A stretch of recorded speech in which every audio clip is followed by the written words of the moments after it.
এদের মতো একটা দেশপ্রেমিক প্রজন্ম আমরা হয়তো আর পাবো না বাংলাদেশে, আমাদের জীবদ্দশায় অন্তত পক্ষে পাবো না। কিছু কিছু তাত্ত্বিক কিছু কিছু জায়গা থেকে এদেরকে 24 ঘন্টা মাথাটা নষ্ট করে রাখা হচ্ছে, এটা করো সেটা করো, অমুক করো তমুক করো, বড় বড় দলগুলোর সাথে লাগিয়ে দেওয়া হচ্ছে। ডক্টর ইউনূসের আমরা সমালোচনা আমরা করতে চাই না, কারণ ডক্টর ইউনূস আদর করে স্নেহ করে অত্যন্ত গভীর মমতা দিয়ে এই যে আমাদের যে বাচ্চারা যে যুবকরা যারা বুলেটের সামনে দাঁড়িয়েছে, দেখেন আমি কিছুদিনের জন্য হলো তো সেনা অফিসার ছিলাম, গুলির যে শব্দ, গুলির সামনে দাঁড়ানো, এটা যে কত ভয়াবহ জিনিস এটা যারা মুক্তিযুদ্ধ করেছেন তারা জানেন, তাছাড়া অন্যরা কেউ জানে না।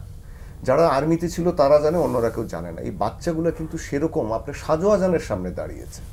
আপনার এরা পুলিশের কি রাবার বুলেট তো বাদ দেন, তাজা গুলি নিয়েছে, আপনার ছড়া গুলি নিয়েছে, হেলিকপ্টার দিয়ে র্যাব। আপনি কখনো কি দেখেছেন? আমি মুক্তিযুদ্ধের সময় আমার বয়স 5.5 বছর, তখন আমি ঢাকায় ছিলাম, আমি ডগ ফাইট দেখেছি। আমি কিন্তু তখনও তো দেখিনি যে পাকিস্তান আর্মি আপনার হেলিকপ্টার নিয়ে এসে এরকম বাড়িতে বাড়িতে উপরে ছাদে গুলি করে মারছে। এবার কিন্তু মেরেছে, আমার বাসার উপর দিয়ে হেলিকপ্টার যেত, র্যাবের কন্টিনিউয়াস যেত। এই বাচ্চাগুলোর অবদানকে আমরা কখনোই অস্বীকার করতে পারি না। ডক্টর ইউনূস হয়তো এই মমত্ব থেকেই তাদেরকে মানে একটি কিছু করে দেওয়ার কথা চিন্তা করেছেন, কিন্তু ব্যাপারটা হয়ে গেছে কি যে এই ছেলেপেলেগুলোকে আপনার কিছু তাত্ত্বিক, আপনার কিছু কাপালিক সাধু দেশের বাইরে থেকে দেশে থেকে এদের মাথা নষ্ট করে দিয়েছে। প্রতিনিয়ত এক একটা উদ্ভট এক একটা তত্ত্ব এদের সামনে হাজির করছে। ঠিক যেভাবে 1971 সালের পর মুক্তিযুদ্ধ মানে আমাদের দেশ স্বাধীন হওয়ার পর আমাদের মুক্তিযোদ্ধাদের মধ্যে সবচেয়ে যারা প্রমিজিং ছিল, যারা বুদ্ধিমান ছিল, দেশপ্রেমিক ছিল, তাদেরকে দিয়ে জাসদ তৈরি করা হয় একটা ইউটোপিয়ান চিন্তা থেকে। আমি ওনাকে সামনে রেখে সম্মান রেখেই বলছি, বৈজ্ঞানিক সমাজতন্ত্র নামে সিরাজুল আলম খান করেছিলেন। 30,000 মানুষ রক্ষী বাহিনীর সাথে করে মারা গিয়েছিল, রক্ষী বাহিনীর সামনে দাঁড় করে দিয়েছিল। কি হয়েছে? আমাদের একটা মুক্তিযুদ্ধ প্রজন্ম শেষ হয়ে গেছে, সবচেয়ে প্রমিজিং প্রজন্মটা শেষ হয়ে গেছে। এরপরে আর্মির মধ্যে 21টা কু হয়েছে এগুলোর স্প্রিন্টার সেল থেকে, এখানে বিপ্লবী সৈনিক সংস্থা এসছে।